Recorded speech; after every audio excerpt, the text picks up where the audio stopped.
The Binding of Isaac 4 Souls is a competitive card game where you try to get 4 souls. At the start of the game, each player draws 3 loot cards, which can provide different effects, and a character card.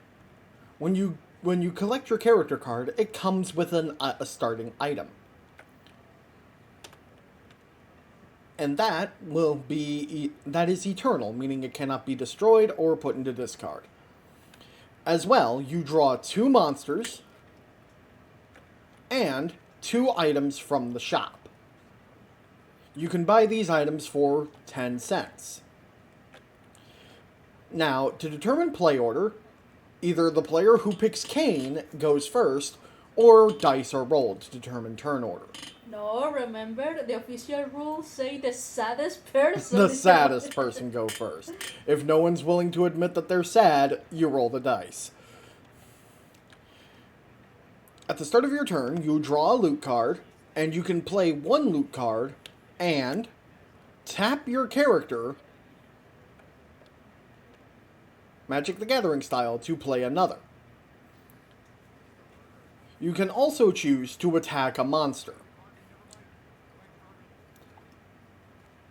You can either choose to attack one of the 2 monsters available, or take one from the top.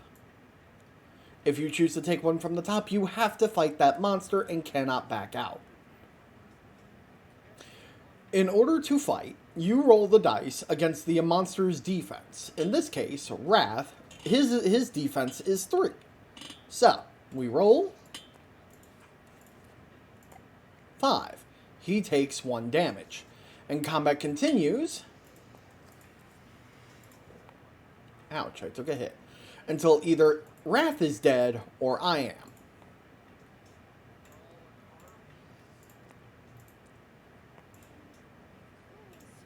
If the monster dies, I get the rewards listed. In this case, I get 6 cents.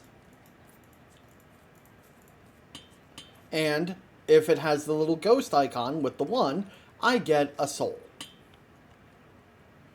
If this had not been the case, and Wrath had killed me, I would have to pay the death penalty. Let's say I had this item, Keeper the Alabaster Box. If I had died, I would have had to give up a penny, a loot card, and a treasure. In this case, this. And then I would not be able to resurrect until the beginning of my next turn. There is also the Rune Deck, which provides a universal modifier to the game the first time you play. I mean, for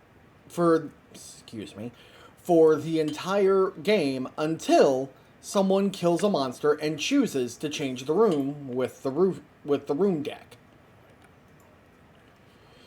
Bartering, gambling, and betrayal are all encouraged. For instance, say Skadu has this, and I have this.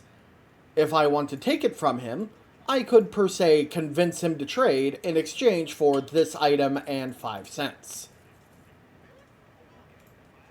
Most people aren't so willing to give up their items, but that's why you have to make the bargain enticing. The game ends when someone has 4 souls. There are also the bonus souls. When a goal is accomplished, you get this soul. For example, if I were to get 25 cents before anyone else, I would have this soul. If I were to have 10 loot cards in my hand, I would get this soul. And if someone dies on my turn, and it's the 6th person someone has died total, that player gets the soul. There are items that can destroy souls, get rid of souls, and completely restart the game if you're not careful. And that is The Binding of Isaac 4 Souls.